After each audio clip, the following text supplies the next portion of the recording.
I'll never forget that. As long as I live, I'll never forget that experience and the things, the great moments, the horrible moments, the moments that you could never ever imagine unless you read a book and am able to put yourselves in the shoes. And living history and observing it, and then going back a second time as a commander and doing a lot more on the ground myself, imitating exactly what I saw General McMaster do and experiencing doing it myself in terms of working as a commander on the ground in Iraq. And what was truly transformative. Again, I did what he did, which is I sat around and talked to a lot of people and talked our way out of a lot of fighting that I believed was unnecessary, and was very proud of the fact that talking and listening to people and telling a better story was able to save lives and not make so many people fight and die for nothing. And that was I viewed myself in war. I actually told my soldiers, I'm a politician with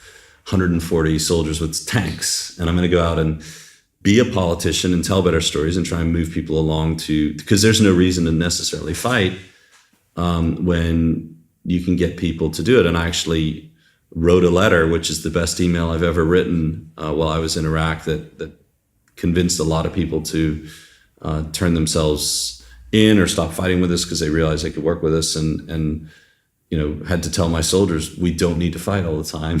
Even though I trained you how to kill, that's not necessarily the objective in war. If you can tell a better story and people believe it, why fight for it? So that was a long story about how the heck I got interested in marketing. When I left Iraq, I went to New York University. I studied history.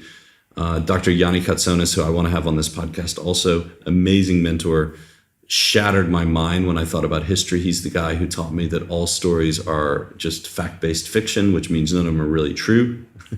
The question is, are they useful? And then at that point, I went and taught history. And teaching history was amazing because, right now, one of the things I view myself as in this agency or this publishing company, James Cook Media, is teaching storytelling and how to do it at a high level, in terms of crafting that story, communicating it through film, but then also how to master the technical bits so that you get your story out there. And that's why I love doing our high-end coaching group that we do for business owners that want to scale their business, or marketing agency owners, and then helping new business owners with our StoryMatters Academy, which is a teaching platform and a technology platform to enable them to get their business off the ground. So when I decided to leave the Army, I knew that I wanted to go into business and do something else. Marketing, I started some side businesses in tourism while I was at graduate school, then when I was a teacher at West Point. And then I realized when I was doing my tour business that I really only love marketing. And then I got people who started to ask me to pay, or started to give me money or offer me money to do their website and their storytelling for them. And I just really got into it. And it was my pathway out of the Army was starting a marketing agency after I finished teaching history at West Point, which was a truly transformative experience. To keep cadets who are really, really tired awake in class was quite challenging.